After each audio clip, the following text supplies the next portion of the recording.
الحمد لله نحمده ونستعينه ونستغفره ونؤمن به ونتوكل عليه ونعوذ بالله من شرور أنفسنا ومن سيئات أعمالنا ونعوذ بالله من شرور أنفسنا ومن سيئات أعمالنا من يهد الله فلا مضل له ومن يضلله فلا هادي له ونشهد أن لا إله إلا الله وحده لا شريك له ونشهد أن سيدنا وسندنا ومولانا محمدا عبده ورسوله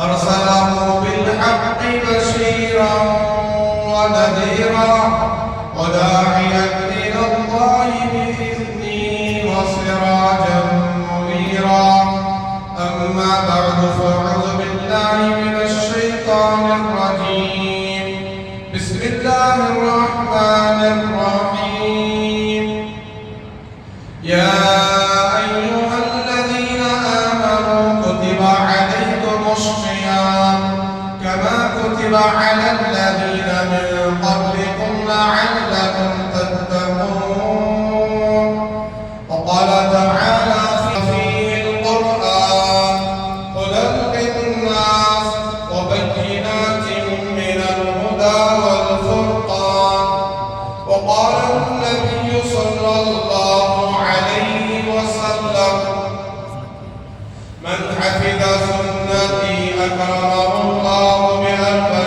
خصال المحبة في قلوب البررة والهيبة في قلوب الفجرة والسعة في الرزق والثقة في الدين أو كما قال عليه الصلاة والسلام رب اشرح لي صدري ويسر لي أمري واحلل عقدة من لساني يفقهوا قولي سبحانك لا علم لنا إلا ما علمتنا إنك أنت العليم الحكيم رب زدني علما رب زدني علما رب زدني علما اللهم صل على سيدنا مولانا محمد في أول كلامنا اللهم بارك على سيدنا ومولانا محمد في أوسط كلامنا اللهم صل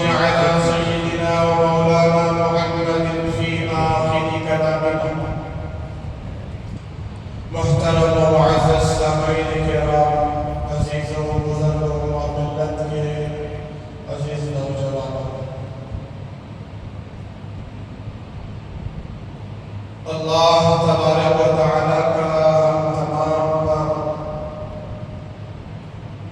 بہت ہی بڑا فضل و کرم بہت ہی بڑا احسان اس وقت یہ ہوا کہ ہم شعبان المعظم کے مبارک مہینے سے عنقریب گزرتے ہوئے رمضان المبارک کے مقدس پاکیزہ مہینے میں داخل ہونے والے ہیں اللہ تبارک و تعالیٰ سے دعا فرمائیں اللہ تبارک و تعالیٰ ہم سب کو رمضان المبارک کی مقدس ساعتیں برکتیں رحمتوں سے مالا مال فرمائے یہی وہ مہینہ ہے جس مہینے کا انتظار کائنات کے امام الانبیاء سید الانبیاء ساقی کوثر شافی محشر حضرت محمد رسول اللہ صلی اللہ علیہ وسلم کو اور آپ کے جان نثار آپ کے عاشق آپ کے شاگرد آپ کی صحبت یافتہ کائنات کے مقدس ہستیاں حضرت صحابہ کرام رضوان اللہ تعالی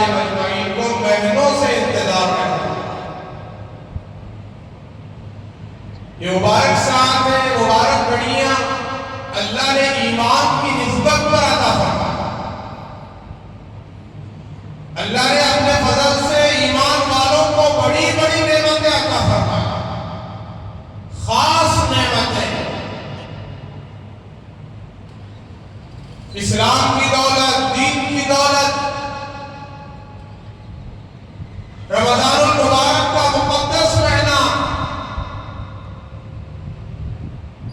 اللہ نے ایمان والوں کو بہت ساری نعمتیں عطا فرمایا. غیر مسلموں کو، غیر ایمان والوں کو جو کچھ ملا ہے یہ عام نعمتیں ہیں. اس میں مسلمان غیر مسلم سب شریک ہیں. حضرت سیدنا موسیٰ علیہ السلام جلیل القدر نبی، پیغمبر، رسول، جن پر تورات اتری، انہوں نے ایک مرتبہ اللہ تعالیٰ سے فرمایا، اے باری تعالیٰ، موسیٰ علیہ السلام کلیم اللہ تھے، اللہ سے بات کرنے والے، اللہ سے ہم کلام کرنے والے. اللہ نے ان کو یہ شرف عطا فرمایا. کسی نبی کو یہ شرف اور مقام عطا نہیں فرمایا جو مقام و مرتبہ اللہ نے حضرت موسیٰ علیہ السلام کو اللہ سے کوہ طور پر بات کرنے کا شرف عطا فرمایا. انہوں نے ایک مرتبہ فرمایا، اے اللہ، مجھے کوئی ایسا کلمہ عطا فرما، ایسا ورد عطا فرما جس کے ذریعے سے میں تجھے خاص یاد کروں، تیری خاص عبادت کروں، تجھے پکاروں. تو اللہ تبارک و تعالیٰ نے فرمایا، موسیٰ لا الہ الا اللہ پڑھا کرو، لا الہ الا اللہ پڑھا کرو. حضرت موسیٰ علیہ السلام نے فرمایا، اے باری تعالیٰ، یہ کلمہ تو تمام انبیاء پڑھتے ہیں. شجر، حجر، ہواؤں میں اڑنے والے، فضاؤں میں اڑنے والے پرندے، فرشتے اور دیگر تمام مخلوق پڑھتی ہے لا الہ الا اللہ. مجھے کوئی ایسا خاص کلمہ عطا فرما جو صرف مجھے ہی آتا ہو، کسی اور کو نہ ملے. تو اللہ تبارک و تعالیٰ نے فرمایا، موسیٰ، تم اس کلمے کی حقیقت کو نہیں جانتے. ایک طرف ساتوں زمین، ساتوں آسمان اور اس کے سارے خزانے، ساری مخلوق، تمام فرشتے، انسان اور جنات، ساری وزنی چیزیں ایک پڑھنے میں رکھ دیا جائے اور دوسرے پڑھنے میں لا الہ الا اللہ رکھ دیا جائے، تو ساری مخلوق، ساری کائنات، سارے خزانے، ساری وزنی چیزیں ہوا میں اڑ جائیں. یہ دولت اللہ نے مسلمانوں کو عطا فرمایا. آج مسلمان رو رہا ہے. آج مسلمانوں کے پاس منسٹر نہیں ہے، کلکٹر نہیں ہے. لوک سبھا میں، انتخاباتی مجلس میں آج مسلمان رائے دینے کی طاقت نہیں رکھتے. آج مسلمانوں کے پاس یونیورسٹیاں نہیں ہیں، کالجز نہیں ہیں. کیا حضرت بلال حبشی رضی اللہ تعالیٰ عنہ بہت بڑے ڈگری ہولڈر تھے؟ کیا امریکہ کے ڈگری ہولڈر فارغ شدہ ہستی تھے؟ کون تھے؟ یا پھر بیوٹی کانسیپٹ میں پورے ورلڈ میں نمبر 1 خوبصورتی میں آگے تھے؟ تھوڑی دیر کے لیے حضرت بلال حبشی رضی اللہ تعالیٰ عنہ کو روک دیجیے، العیاذ باللہ، نعوذ باللہ، کہ حضرت بلال حبشی کون تھے؟ مالک تھے یا غلام؟ عربی تھے یا عجمی؟ خاندان کے اعتبار سے دیکھا جائے تو کوئی حیثیت نہیں، خاندان کا پتہ ہی نہیں، کوئی عزت نہیں. اور شکل و صورت کے اعتبار سے اتنے کالے کلوٹے، موٹے موٹے ہونٹ، غریب، مسکین، لاچار، مجبور، غلام ہیں. کوئی حیثیت نہیں دنیا کے اعتبار سے دیکھا جائے. لیکن فتح مکہ کے موقع پر مسلمانوں، حضرت محمد رسول اللہ صلی اللہ علیہ وسلم نے کہ آج مسلمانوں کے پاس، آج مسلمان زمزم رکھ کر، مسواک رکھ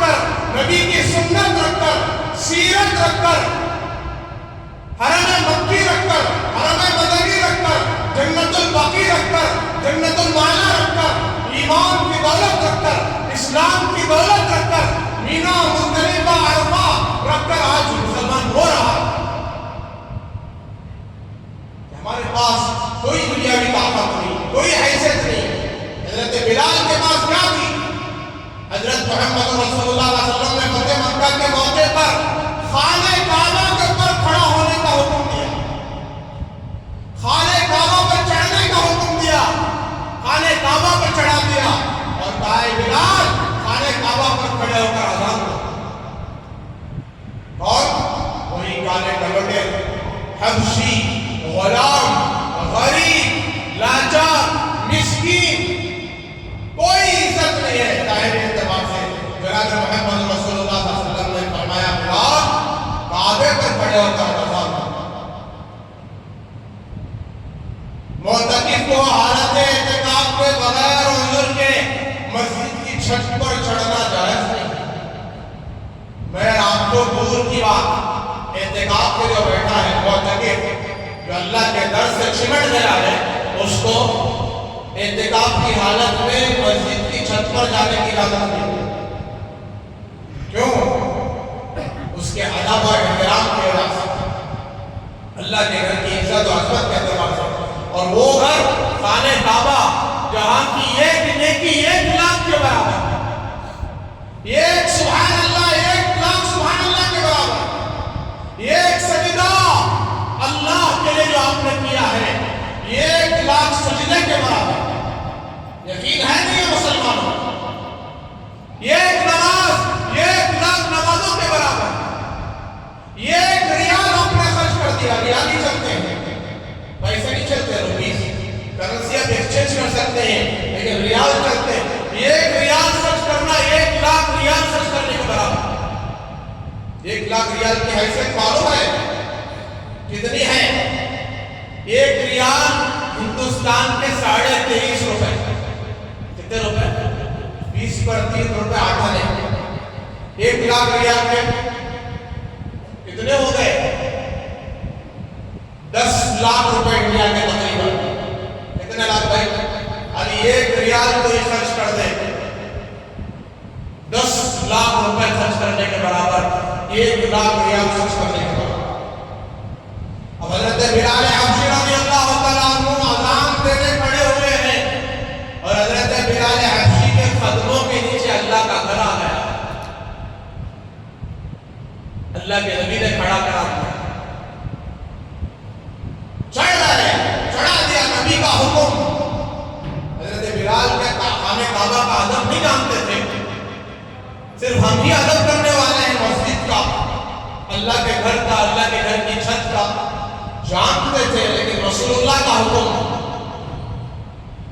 رسول اللہ صلی اللہ علیہ وسلم کے حکم کے مطابق اذان ہو گئی اور اذان کے بعد نماز ہوتی ہے. کیا ہوتی ہے؟ نماز ہوتی ہے. تو رسول اللہ صلی اللہ علیہ وسلم نے نماز پڑھا دیا، سارے صحابہ نے نماز پڑھ لیا. نماز کے بعد حضور اکرم صلی اللہ علیہ وسلم سے صحابہ نے پوچھا یا رسول اللہ یہ بلال ایک غلام ہے، بے شک آپ کے صحابی ہیں، ایک غلام کی حیثیت ہے، کالے کلوٹے ہیں، خوبصورت بھی نہیں ہے اور ان کے ہونٹ موٹے موٹے، کوئی معاشرے کے اعتبار سے کوئی عزت نہیں ہے. آپ اور بھی صحابہ کے ان میں سے کسی کو کھڑا کرتے؟ صحابہ نے پوچھ لیا. صحابہ دل میں کینہ، کپٹ، حسد، نفرت، بغض، عداوت، دشمنیاں نہیں رکھتے تھے ہماری طرح. سامنے کوئی لوگ کہتا السلام علیکم، اچھا ہی ماشاءاللہ، لیکن دل میں نفرتیں ہوتی ہیں ہمارے اندر. سامنے جیسا ہم ملتے ہیں، جیسے ہم پیچھے ان کے ساتھ نہیں رہتے، پیچھے ان کی قیمتیں کرتے نا بھائی، ان سے نفرت ہے ہمارے دلوں میں، حسد ہے. صحابہ جو بنے ہیں اسی وجہ سے بنے ہیں کہ ان کے دلوں میں کوئی نفرتیں نہیں تھی، حسد نہیں تھا، کینہ کپٹ نہیں تھا. انہوں نے ارادہ کیا رسول اللہ سے پوچھ ہی لیں گے کہ کالے کلوٹے صحابی کو، غلام کو کیوں کھڑا کیا، کیا وجہ تھی؟ دل پاک رکھنے والے، صاف رکھنے والے، غلط فہمیاں دور کر لینے والے.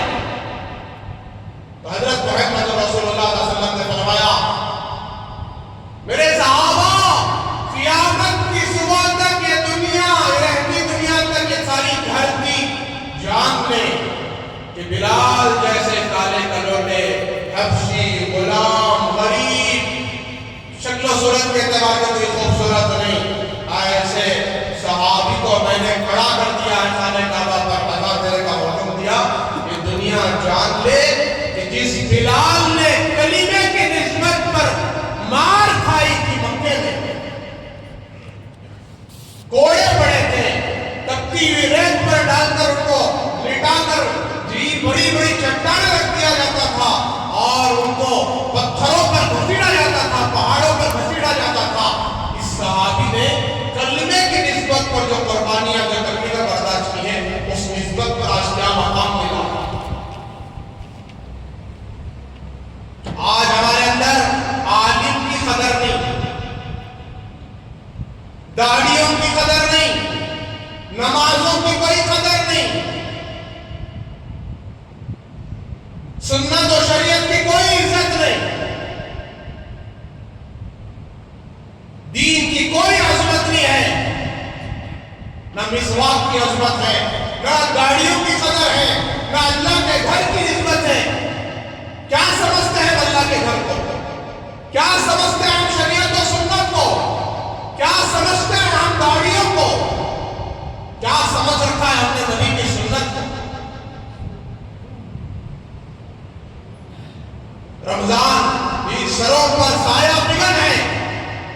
جناب محمد رسول اللہ صلی اللہ علیہ وسلم نے شعبان کی آخری تاریخ کو صحابہ کو جمع فرمایا اور فرمایا یا ایھا الناس قد اظلکم شہر عظیم، قد اظلکم شہر عظیم. اے لوگوں، تمہارے سروں پر ایک بہت بڑا مہینہ، عظمت والا مہینہ سایہ بگن ہے، سروں پر آ چکا ہے. جیسے آج چاند نظر آ جا رہے ہیں نا رمضان کا، تو آج سے تراویح شروع. آج نظر نہیں آیا، کل نظر آئے تو کل سے تراویح شروع. تو رمضان ہمارے سروں پر کیسے کھڑا ہے؟ جیسے کوئی چھتری ہو، اس کا سایہ ہوتا ہے. ہم اللہ کے گھر پر بیٹھے اس کے سائے میں بیٹھے ہیں، اس کی چھت کے نیچے بیٹھے ہیں. تو ایسے رمضان ہمارے سروں پر سایہ فکر ہے. تو حضور نے اس کو مثال دے کر سمجھایا یا ایھا الناس قد اظلکم شہر عظیم، کہ تمہارے اوپر ایک بہت بڑا مہینہ آ رہا ہے، عظیم مہینہ آ رہا ہے. کیا تیاری کی ہم نے؟ یہ جو گرم علاقے ہیں، عرب ممالک اور کلکتہ اور اسی طریقے سے یو پی کے علاقے، یہاں لوگوں نے دن کو رات، رات کو دن میں بدل دیا ہے. رمضان المبارک میں دن کو رات بنا دیتے ہیں، رات کو دن. رمضان کا استقبال ہم نے کیا کیا کہ رات بھر جاگتے رہتے ہیں، دن بھر سوتے رہتے ہیں، کوئی نمازوں کا اہتمام نہیں، کوئی پابندی نہیں. اور روزہ رکھ لیا تو سحری میں نلٹے تک کھاتے ہیں. کہاں تک؟ نلٹے تک. ہمارے کرناٹک والے بھی ہیں، بنگلور میں بھی ہے، نلٹے تک. نہیں ہوگا تو شام تک بھوکا رہا. کب تک؟ شام تک. اس سے نلٹے تک کھا لیتے ہیں. پھر جیسے ہی افطاری کا وقت آتا ہے، افطاری کے وقت نلٹے تک کھاتے ہیں. کیوں بھائی؟ صبح سے بھوکا تھا. کیا تھا؟ صبح سے بھوکا تھا، اس لیے نلٹے تک کھاتے ہیں. اللہ حفاظت کرے. صوم کے معنی رکنے کے ہیں اور ہم نے صوم کے معنی بدل دیا. ہم جتنے گھنٹے رکے ہوئے تھے نا وہ پوری بھرپائی کر لیں گے. ہمارے اندر رمضان کی قدر ہے، واقعی قدر ہے، بہت عظمت ہے. ہم رمضان کسے کہتے ہیں؟ سموسے پکانے کا نام رمضان، بھاری بھاری پکوان پکانے کا نام رمضان، شاپنگ کرنے کا نام رمضان. دیکھو پہلا عشرہ کیسے کھچاکھچ مسجدیں بھری رہتی ہیں. مسجدوں کو آباد کر کے پھر اسی مسجد کے سہاگ کو اجاڑ دینے والے کا نام رمضان. بلکہ مسلمان 10 دن بڑے جوش سے، بڑے شوق سے، بڑے ذوق سے جو ہے 10 دن نماز پڑھتے ہیں. مشکل سے 10 دن بعد روزے رکھتے ہیں.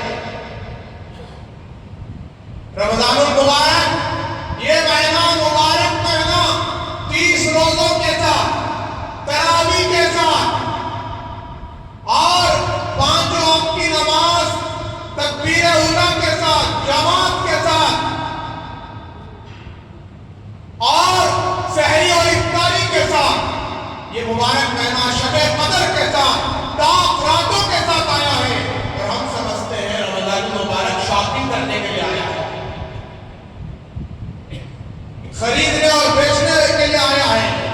سموسے والے خوش ہیں کہ پورا مہینہ سموسے بکیں گے۔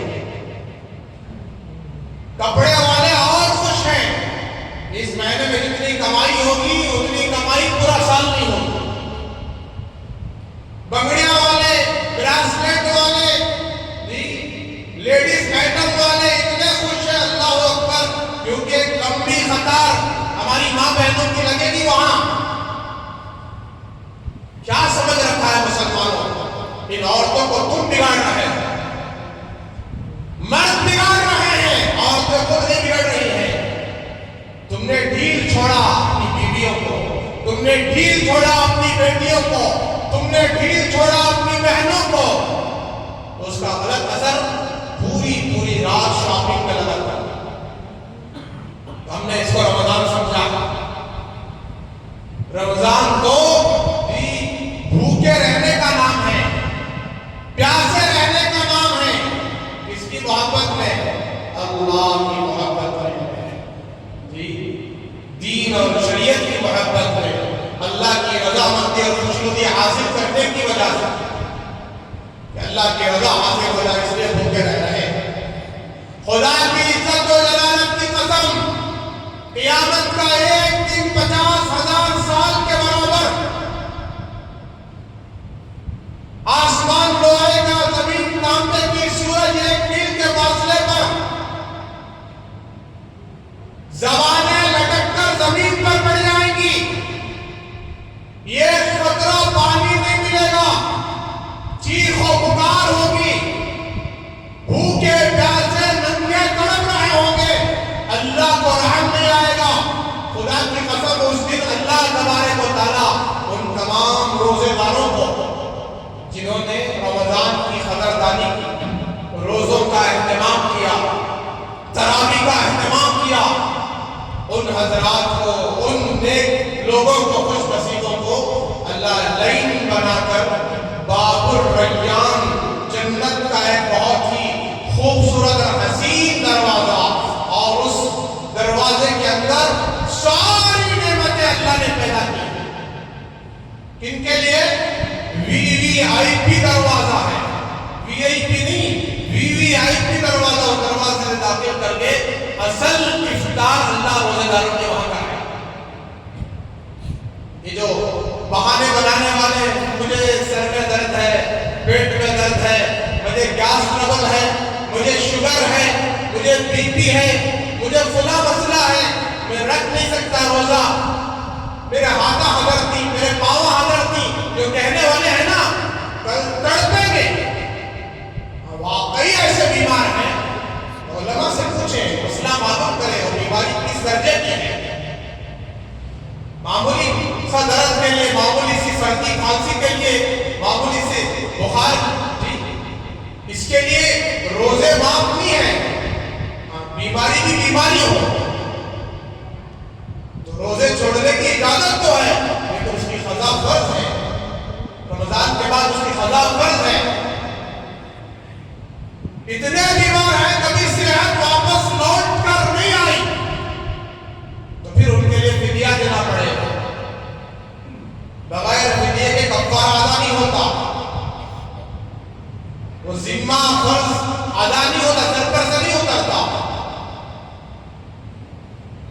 تو 10 دن کا نام رمضان سمجھ رکھا ہے، 10 دن روزہ رکھ لیے، 10 دن تراویح پڑھ لیے، ایک ایک سجدے پر 1,500 نیکیاں تراویح پر ملے گی۔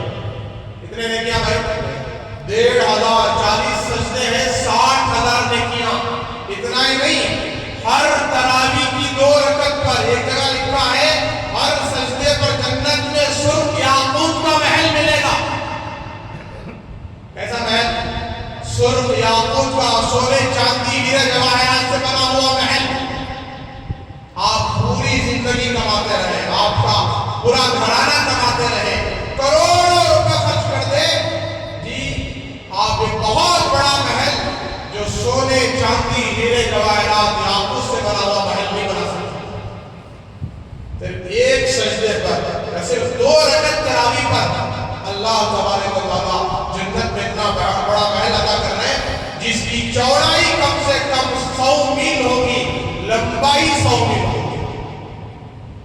کتنے میل؟ چوڑائی 100 میل، لمبائی 100 میل. کلومیٹر سے بھی زیادہ کو میل کہتے ہیں. یہ تراویح پڑھنے والوں کے لیے، سحری کرنے والوں کے لیے، افطار کرنے والوں کے لیے، روزہ رکھنے والوں کے لیے، قرآن مقدس کی تلاوت کرنے والوں کے لیے. یہ مہینہ حضور نے فرمایا غمخواری کا مہینہ ہے، بھوکوں کو کھانا کھلانے کا مہینہ، غریبوں کی مدد کرنے کا مہینہ ہے، غریبوں کے ساتھ غمخواری کا مہینہ ہے، روزہ افطار کرانے کا مہینہ ہے. صحابہ غریب لیکن تڑپ اور طلب کے لیے پوچھ رہے یا رسول اللہ ہمارے پاس کھانا کھلانے کے لیے کھانا کہاں ہے، ہم کہاں سے کھلا سکتے ہیں؟ تو حضور نے فرمایا پیٹ بھر کر کھانا کھلانے پر موقوفی ہے، یہ گھونٹ لسی پلا دو، ایک گھونٹ پانی پلا دو، اللہ تم کو اس کا بھی ثواب دے دے. روزے دار کے برابر ثواب عطا فرمائیں گے. روزے دار کے ثواب میں کچھ کمی نہیں ہوگی. یہ فضائل بیان کیے گئے اور آج ہم حضرت محمد رسول اللہ صلی اللہ علیہ وسلم کو نبی، رسول، پیغمبر ماننے کے باوجود سرکار مدینہ حضرت محمد صلی اللہ علیہ وسلم کی ازواج مطہرات کی قسمیں کھا کر، ان کی عزت و عصمت کی قسمیں کھا کر بیان کیا جا سکتا ہے. ایسی پاک دامن عورتیں اور حضور اکرم صلی اللہ علیہ وسلم کی ذات، امام الانبیاء، ایسے پاک نبی، خدا کی عزت و جلال کی مدد سیرت پڑھ کر دیکھیے. جب رمضان المبارک کا پہلا دن شروع ہو جاتا، بلکہ رات شروع ہو جاتی، تراویح کا وقت آ جاتا، حضور اکرم صلی اللہ علیہ وسلم اپنی کمر کو مضبوطی سے باندھ لیتے تھے، بستر لپیٹ کر باندھ کر ایک کونے میں رکھ دیتے تھے. اب سونے کا نمبر ختم، سونا ختم، آپ کمر کی مضبوط باندھ رہے ہیں. اب آپ بیوی کے پاس نہیں جاتے، حلال رشتہ ہے، راتوں میں حلال ہے، روزے کی حالت میں حرام ہے، لیکن آپ راتوں میں بھی نہیں جا رہے، راتوں میں بھی عبادت. کیا ضرورت تھی آپ کو اتنی عبادت کرنے کی جن کے صدقے میں کائنات بنائی گئی، جنت بنائی گئی؟ تو آج ہماری حالت کیا ہے؟ ہم اتنے گناہوں کا بوجھ لے کر رمضان المبارک کا مقدس مہینہ، بدنصیب مسلمان. آپ دیکھو ذرا غور سے دیکھو کہ کون کون جناب محمد رسول اللہ صلی اللہ علیہ وسلم کی محبت اور عظمت میں آپ کی سنت کو زندہ کرنے کے لیے کم سے کم رمضان میں تو داڑھی مڈانا چھوڑ دیں. نہیں، آپ کو بہت ملیں گے داڑھی مڈے، ہر 8 دن میں داڑھی مڈانے والے ملیں گے رمضان میں. اللہ ان کو غیرت عطا فرمائے، اللہ ان کو توفیق دے، اللہ ان کو قبر کے عذاب کا خوف دے، اللہ ان کو مرتے ہوئے کلمہ پڑھنے کا شوق دے. جناب محمد رسول اللہ صلی اللہ علیہ وسلم کی محبت کی علامت داڑھی ہے، ٹوپی ہے، مسواک ہے. پانچوں وقت کی نماز جماعت کے ساتھ پڑھنا ہے، نمازوں کو قضا نہ کرنا ہے. قرۃ عین فی الصلاۃ، اللہ کے رسول صلی اللہ علیہ وسلم نے فرمایا کہ میری آنکھوں کی ٹھنڈک نماز میں. ایک ایک روزہ کل قیامت کے دن جہنم سے بچائے. مسلمانوں 30 روزے ہیں، پھر تو 11 مہینے کھاتے رہنا ہے، پیتے رہنا ہے، اور رمضان میں بھی کھانا ہے. تھوڑا سا ٹائم ٹیبل کا فرق، 4 بجے کھا لیا، 4:30 بجے کھا لیا، 5 بجے کھا لیا. میں نے ایسا کیا کہ ان گرم علاقوں میں راتوں کو دن، دنوں کو رات بنا دیا. اور اللہ کے نبی علیہ السلام نے فرمایا تسحروا، سحری کرو، فإنها برکۃ، اس لیے کہ اس میں برکت ہے. سحری کھانے میں برکت ہے. سحری کب کھانا؟ سحری جو ہے آخری جو کیا کہتے ہیں آخری حصہ ہے رات کا، 3:30 بجے کے بعد. کتنے بجے کے بعد بھائی؟ 3 بجے کے بعد، 3:30 بجے سے وہ وقت شروع ہوتا ہے. صبح صادق سے پہلے پہلے فجر کا طلوع ہونے سے پہلے پہلے تک کا جو سحری وقت ہے وہ سحری کا وقت ہے. اس میں برکت ہے. اور ان سحری کھانے والوں پر فرشتے رحمت کی دعا کرتے ہیں، برکت کی دعا کرتے ہیں۔ اللہ کے نبی علیہ السلام فرماتے ہیں کہ آؤ سحری کھاؤ، یہ برکت کا کھانا ہے۔ تین چیزوں میں برکت ہے، اللہ نے اس شریر میں برکت رکھا اور سحری کھانے میں برکت رکھا ہے اور نماز میں برکت رکھا ہے۔ الغرض تو یہ سحری کا اہتمام کیا جائے۔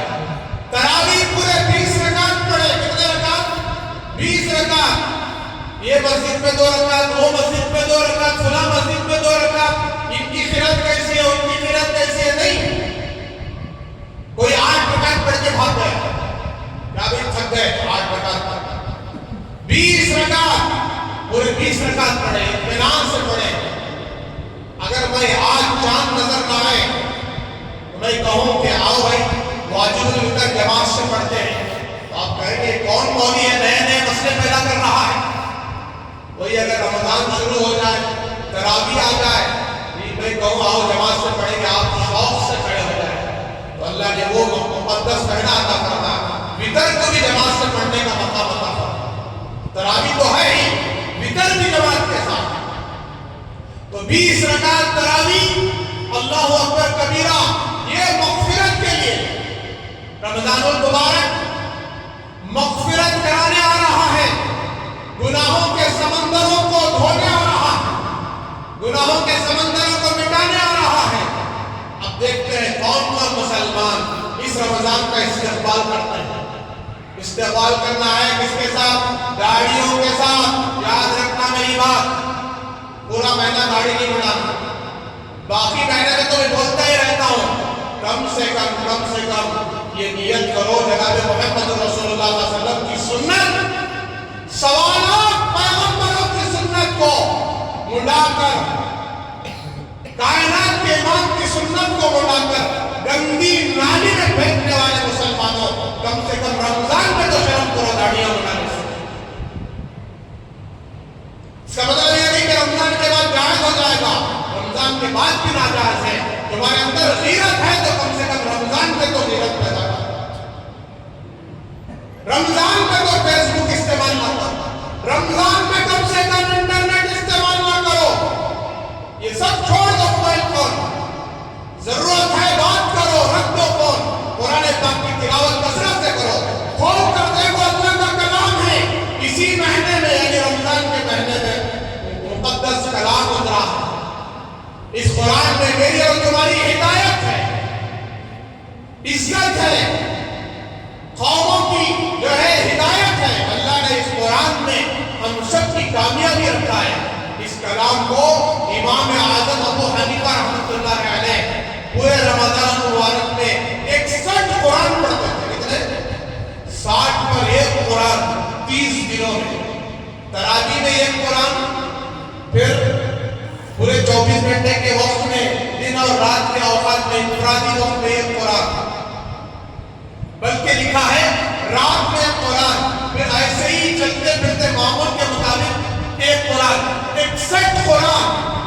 امام اعظم ابو حنیفہ رحمۃ اللہ علیہ کا وصال ہو گیا، آپ کا جنازہ جیل سے اٹھا اور آپ کے جنازے کو دیکھ کر ہزاروں یہودی مسلمان ہو گئے، ہزاروں بے ایمان کلمہ پڑھے۔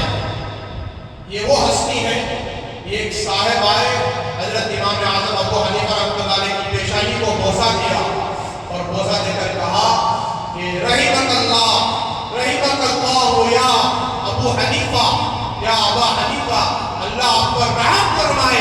یہ وہ مبارک چہرہ ہے، یہ وہ مبارک زبان ہے جس نے اپنی حیات میں 30,000 کلام پاک ختم کیا۔ کتنے ہزار؟ 30,000 قرآن ختم کیا، 100 مرتبہ اللہ کا دیدار کیا خواب میں۔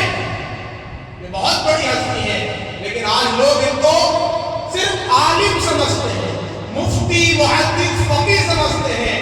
ان کے علم میں ان کے تقوی، طہارت کو اور ان کی بزرگی کو، شرافت کو، ولایت کو چھپا دیا۔ ہم سب کس کے مسلک کے ہیں؟ حنفی مسلک کے ہیں۔ ابو حنیفہ رحمۃ اللہ علیہ تابعین میں سے ہے، صحابہ کو انہوں نے دیکھا ہے، صحابہ سے انہوں نے دین سیکھا ہے، صحابہ سے انہوں نے قرآن لیا ہے۔ حدیث کی ہے. تو یہ ہمارے اکابرین کا معمول. حضرت مولانا خلیل احمد صاحب سہارنپوری رحمۃ اللہ علیہ، حضرت شیخ الہند رحمۃ اللہ علیہ، یہ 24 گھنٹے قرآن پاک کی تلاوت میں، ذکر میں، عبادت میں لگے رہتے. صرف ایک فنجان چائے پیتے وقت کچھ لوگ آپ کے پاس آ کر بیٹھ جاتے، اس وقت میں کچھ مسئلے بیان کر دیتے، کچھ مسئلے بیان کر دیتے، کچھ باتیں سمجھا دیا کرتے. اس کے علاوہ ہمیشہ تلاوت میں، عبادت میں لگے رہتے. اور ہم ہیں کہ اس پورے مہینے میں روزہ رکھ لینا ہمارے لیے بہت بڑی مصیبت. اب ایک ایک گھنٹہ دیکھ دیکھ کے گھٹاتے ہیں، گزارتے ہیں، کبھی انٹرنیٹ کے ذریعے، کبھی گیموں کے ذریعے، کبھی موبائل کی چیٹنگ کے ذریعے، کبھی واٹس ایپ کے ذریعے، کبھی ایسی ویسی چیزوں کے دیکھنے کے ذریعے سے. اللہ حفاظت کرے.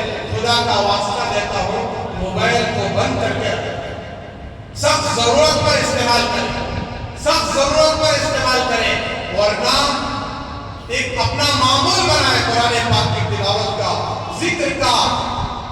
اللہ تبارک و تعالیٰ نے اس امت کو 5 چیزیں مخصوص طور پر عطا فرمایا. یہ اللہ تبارک و تعالیٰ نے روزے دار کے منہ کی بدبو کو کہا کہ روزے دار کی منہ کی بدبو، روزے کی حالت میں منہ سے جو بدبو آتی ہے، یہ بدبو ہماری بیوی کو پسند آئے نہ آئے، ہمارے بچوں کو پسند آئے نہ آئے، ہمارے ماں باپ کو پسند آئے نہ آئے. کوئی جوان کسی لڑکی سے محبت کر رہا ہے، ناجائز محبت، حرام محبت، اس کی لیلا کو پسند نہ آئے، خدا کی عزت و جلالت کی قسم، یہ محبت، یہ بدبو اللہ کے نزدیک خوشبو عنبر سے بھی زیادہ قیمتی ہے. مسلمانوں شرم کرو، روزہ رکھو، روزہ نہ چھوڑو. اللہ کو خوش کرنے کے لیے، اللہ کو راضی کرنے کے لیے روزہ رکھو. اللہ نے ہمارے گناہوں کو دھونے کے لیے روزہ دیا. پھر دوسری چیز سرکار مدینہ صلی اللہ علیہ وسلم نے فرمایا، اللہ تبارک و تعالیٰ میری امت پر دوسری جو چیز نعمت عطا فرمائی، اس مہینے میں سرکش شیاطین کو بند کر دیا جاتا ہے. کون سے شیاطین بھائی؟ سرکش شیاطین کو بند کر دیا جاتا ہے. شیاطین 2 قسم کے ہیں. کتنے قسم کے؟ 2 قسم کے. وَكَذَلِكَ جَعَلْنَا لِكُلِّ نَبِيٍّ عَدُوًّا لِلشَّيَاطِينِ الْإِنسِ وَالْجِنِّ. جی قرآن پاک کی آیت ہے. میں مفہوم عرض کر رہا ہوں کہ ہر نبی کے ساتھ 2 قسم کے شیاطین ہوتے تھے، ایک جنی شیاطین اور ایک انسانی شیاطین. اعوذ باللہ من الشیطان الرجیم پڑھے، کیا مطلب ہے؟ اس شیطان سے پناہ مانگ رہے ہیں، اور پڑھنے کے بعد دل میں احساس پیدا ہوتا ہے وہ کیسا ہوگا شیطان جس سے ہم پناہ مانگ رہے ہیں، جو ہمیں بھٹکاتا ہے، گمراہ کرتا ہے. اب انسانی شیاطین کون ہے؟ رمضان میں بھی، جی رمضان میں بھی داڑھی بڑھانے والے، رمضان میں بھی روزہ نہ رکھنے والے، رمضان میں بھی نماز نہ پڑھنے والے، رمضان میں بھی جوا کھیلنے والے، سٹا کھیلنے والے، رمضان میں بھی بدکاری کرنے والے، چوری کرنے والے. یہ انسانی شیاطین ہے. دیکھ لو، شراب پینے والے، نشے میں رہنے والے. اللہ حفاظت کرے، توبہ کرے. رمضان کے معنی جل کر راکھ ہو جانے کے، پاک ہو جانے کے. مسلمان کے گناہ جل کر راکھ ہو جاتے ہیں. کس کے بھائی؟ جو رمضان کی قدر کرتا ہے، اس کی عزت کرتا ہے، اس کی عظمت کرتا ہے. تراویح کا اہتمام کرنے والا وہ عزت و عظمت کرنے والا، روزے رکھنے والا عزت و عظمت کرنے والا. باہر ہوٹل بہت سارے ہیں، چائے کی دکانیں ہیں. رمضان میں بہت سارے بدبخت، بد نصیب ایک تو حقیقت میں روزہ نہیں ہے، اور اس روزے کے نہ ہونے کا، اپنے بدبخت ہونے کا مظاہرہ چائے پینے کے ذریعے، سگریٹ پینے کے ذریعے سے روزے داروں کے سامنے کرتے ہیں. جبکہ بڑے بھی، مسکین بھی، عورتیں بھی، بچے بھی روزہ رکھے ہوئے ہیں اور ان کو کچھ بھی احساس نہیں نالائق ہوتا. کون روکے گا ان کو کہ رمضان میں روزے داروں کے سامنے کھانا کتنا بڑا گناہ ہے؟ تم روزہ نہیں رکھ رہے ہو، تم جاؤ بھاڑ میں، لیکن رمضان کی تو کم سے کم قدر کرو، عزت کرو، چھپ کر کھاؤ. تمہارے اندر بدبختی اتر چکی ہے. نبی کے ہاتھ میں ہی ہدایت نہیں ہے تو میں کیا ہدایت دے سکتا ہوں؟ آخری بات بتا کے ختم کر دیتا ہوں. رمضان المبارک کا مہینہ تھا، عظیم مہینہ تھا، مسلمانوں کا محلہ تھا. اس محلے میں ایک سکھ مذہب کا رہنے والا، جسے سکھ سردار جی کہتے ہیں، سنگھ، وہ بھی رہا کرتا تھا. مسلمانوں کے بچے محلے میں کچھ کھیل رہے تھے اور وہ بچہ کچھ وہ سکھ عیسائی جو سکھ مذہب کا آدمی ہے اس کا بیٹا جو ہے کچھ کھانے پینے کی چیز لے کر رمضان المبارک کے مہینے میں بچوں کے ساتھ گیا وہ بھی کھیلنے کے لیے. تو باپ کی نظر پڑ گئی، اس کی نظر پڑ گئی، باپ کی نظر پڑ گئی. بلا کر جو ہے ایک چانٹا مارا، کہا یہ مسلمانوں کا عظیم مہینہ ہے، برکت والا مہینہ ہے، رحمتوں والا مہینہ ہے. اس مہینے میں سارے مسلمان، مرد، عورتیں، بچے، بوڑھے سب بھوکے رہتے ہیں، روزے سے ہیں، اور تم ان کے سامنے کھا رہے ہو. یہ گناہ ہے، یہ صحیح نہیں ہے، جاؤ اندر، مار کر اندر بھیجا. یہ اس منظر کو ایک بہت بڑے اللہ کے ولی دیکھ رہے تھے، اللہ والے دیکھ رہے تھے. ایک عرصہ گزرا، ایک مدت گزری، اللہ کے ولی کے خواب میں وہ سکھ مذہب کا آدمی جو بے ایمان غیر مسلم تھا وہ خواب میں آیا. حشاش و بشاش ہے، اس کا چہرہ چمک رہا ہے، نورانی کپڑے ہیں، نورانی لباس ہے، نورانی چہرہ ہے، جنت میں ٹہل رہا. کہاں ٹہل رہا ہے؟ جنت میں ٹہل رہا ہے. رمضان کی ناقدری کرنے والے مسلمانوں سن لو، روزہ چھوڑنے والے مسلمانوں ذرا سنو، غیر مسلم وہ جنت میں ہے. خواب ہی میں اللہ کے ولی پوچھتے ہیں کہ بھائی تو غیر مسلم تھا، بے ایمان تھا، تیرا مذہب سکھ مذہب تھا، تو اللہ کو نہیں مانتا تھا، تو جنت میں ٹہل رہا ہے، کیا بات ہے؟ تو سکھ مذہب کے آدمی نے کہا کہ بے شک میں سکھ مذہب کا آدمی تھا، لیکن میں نے رمضان المبارک کی قدر کی، عظمت کی، میرے بیٹے کو ڈانٹا، مارا اور اس کو بھگایا، مسلمانوں کے سامنے کھانے سے منع کیا، روکا. اللہ کو وعدہ پسند آئی، مجھے مرنے سے پہلے اللہ نے کلمہ دے دیا، اسلام کی دولت سے مالا مال کر دیا، مسلمان بنا دیا، اور میں مسلمان ہونے کی حالت میں مر گیا، مجھے اسلام کی حالت میں موت آئی، اللہ نے مجھے جنت میں داخل کر دیا. آج مسلمان ماں پیٹ کے مسلمان، ماں پیٹ کے مسلمان جن کے پاس اسلام کی کوئی قدر نہیں. ہم جب پیدا ہوئے تھے ہم سے یہ نہیں پوچھا گیا کہ تمہیں زمزم پلانا ہے یا تیرتا پلانا ہے غیر مسلموں کی. یہ نہیں پوچھا کہ تمہیں ختنہ کرنا ہے ایسا ہی چھوڑ دینا ہے.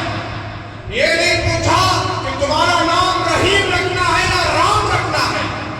یہ نہیں پوچھا کہ تمہارا مذہب اسلام ہے، اسلام میں تمہیں رکھنا ہے یا غیر مسلموں میں بھیج دینا ہے.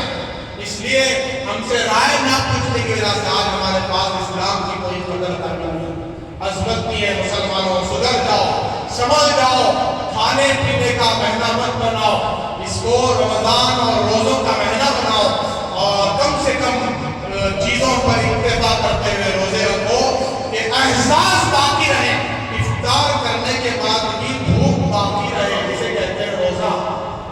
سحری کرنے کے بعد بھی بھوک باقی رہے، یا کم سے کم درمیانہ کھاؤ، اتنا کم بھی نہیں، اتنا بہت زیادہ جیسے میں نے کہا گھنٹے تک بھی نہیں، کم سے کم کھاؤ، درمیانہ کھاؤ. درمیان بھوک مٹ گئی کافی ہے، اچھا لگ رہا ہے کھانا، گھنٹے تک کھانا مناسب نہیں ہے. ان ساری چیزوں کا اہتمام کریں، لحاظ رکھیں، اور بازاروں کو زیادہ نہ جاؤ. جو شاپنگ ہے رمضان سے پہلے کر دو. رمضان عبادت کا مہینہ ہے، اطاعت کا مہینہ ہے، نیکیاں کمانے کا مہینہ ہے. اس کا ایک فرض 70 فرائض کے برابر رسول اللہ صلی اللہ علیہ وسلم نے فرمایا. ایک نفل پڑھو گے فرض پڑھنے کے برابر ہے، کوئی نفلی عمل کرو گے گویا کہ فرض عمل کرنے کے برابر. یہ جو کیا صدقہ لیا گویا کہ تم نے زکوٰۃ کا مال دیا، زکوٰۃ پر جو ثواب ملنے والا ہے، یہ زکوٰۃ کو دینا ہی ہے. اور زکوٰۃ رمضان میں نہیں ہے، اس کی ساری تفصیلیں انشاءاللہ آئندہ عرض کی جائے گی. اللہ تبارک و تعالیٰ سے دعا ہے اللہ تعالیٰ ہم سب کو ان تمام باتوں پر عمل کرنے کی توفیق عطا فرمائے. ہمارے اندر رمضان المبارک کی قدردانی نصیب فرمائے۔ تحقیق کے مطابق تحقیق کے مطابق اتوار کے دن پہلا روزہ بیان کیا جا رہا ہے، پھر بھی ہم سنت کے مطابق آج چاند دیکھنے کا اہتمام کریں گے۔ اگر چاند نظر آ جائے تو آج سے تراویح ہوگی، نظر نہ آئے تو کل سے انشاءاللہ 100% یقینی طور پر کل سے تراویح ہوگی ہفتے کے دن سے، اور اتوار کے دن سے پہلا روزہ ہوگا۔ 20 رکعت تراویح پڑھنے کے لیے وقت سے پہلے تمام حضرات تشریف لائیں، اطمینان سے پڑھ کر فارغ ہو کر جائیں۔ اللہ تبارک و تعالی ہم سب کو رمضان المبارک کی قدردانی کی توفیق عطا فرمائے۔ آخر میں اہم یہ اعلانات کیے ہیں، ایک تو ہماری مسجد کا بہت سارا کام ہوا، آپ دیکھ رہے ہیں گزشتہ سال سے ابھی بھی پینٹ کا کام، بہت ساری چیزوں کا کام ہو رہا ہے۔ ماشاءاللہ مسجد اللہ کا گھر سہولت کے اعتبار سے بھی بڑی عمدہ اعلیٰ مسجد ہے، خوبصورتی کے اعتبار سے بھی اللہ نے اس مسجد کو بڑا بہترین بنایا ہے۔ اللہ ان خدمت کرنے والوں کو جزائے خیر عطا فرمائے۔ اور ایک تقاضا اوپر امام صاحب کے لیے کمرہ بنایا جا رہا ہے، وہ جو ہے اس کے لیے آپ حضرات سے تعاون کی درخواست ہے، چاہتے ہوئے اللہ کے گھر کے لیے اور جتنی ضروریات میں اخراجات ہیں آپ کے تعاون سے پورا ہو رہی ہیں۔ آپ کی نیک بختی ہے، خوش نصیبی ہے، اللہ تعالیٰ اس کا بدلہ آپ کو دنیا میں بھی آخرت میں بھی بہترین عطا فرمائیں گے۔ دنیا میں بھی اللہ تعالیٰ اس کی برکت رحمت عطا فرمائیں گے، آخرت میں بے حد و بے حساب عطا فرمائیں گے۔ اس کے لیے دل کھول کر زیادہ سے زیادہ اللہ کے گھر کا تعاون کرتے ہوئے جائیں، اور پاکی صفائی کا بہت زیادہ خیال رکھیں۔ والدین سے گزارش کرتا ہوں اپنے بچوں کو پاک صاف کپڑے پہنا کر دیں، نئے کپڑے پہنا کر بھیجیں، یہ نہیں کہتا میں، نئے کپڑے نہیں، جو ہمارے پاس کپڑے ہیں وہ پاک صاف ہو، گندے نہ ہو، پاک صاف کپڑے پہنا کر بھیجیں بچوں کو۔ اور بچوں کو 20 صف میں نہ کھڑا کریں، کنارے کھڑا کریں، بچوں کی جگہ اوپر ہے اوپر بھیج دیں۔ اور 7 سال سے کم عمر کے بچوں کو ہرگز نہ لائیں۔ ہمارے نبی نے حکم دیا ہے 7 سال کی عمر میں نماز پڑھنے کا بچوں کو، اور 10 سال کی عمر میں نہ پڑھے تو ماں باپ مارے ڈانٹے ان کو، لیکن 7 سال سے پہلے 3 سال کے بچے کو بلانے کو آ گئے، 4 سال کے بچے کو بلانے کا گئے، مناسب نہیں۔ بچے اگر پیشاب پاخانہ کر دے تو کون ذمہ دار ہے؟ اللہ کا گھر پاک، یہاں سجدہ کیا جاتا ہے، 7 سال سے پہلے لانے کی کوشش نہ کریں۔ اب رمضان کا مہینہ ہے، شوق میں لے کر آ جاتے ہیں، اس سے بچے جو ہے آپ کی نماز بھی خراب کر دیں گے، آپ کو اطمینان سے نماز پڑھنے نہیں دیں گے۔ لہٰذا 7 سال کی عمر ہے، 7 سال شروع ہو گئے، ضرور لے کر آئیں، اور 10 سال کی عمر میں نماز نہ پڑھے تو ماریں، اور خود بھی بڑے حضرات 5 وقت کی نماز کا اہتمام کریں۔ یہ فرض ہے، یہ معاف نہیں ہے۔ صبر کا سب سے پہلا سوال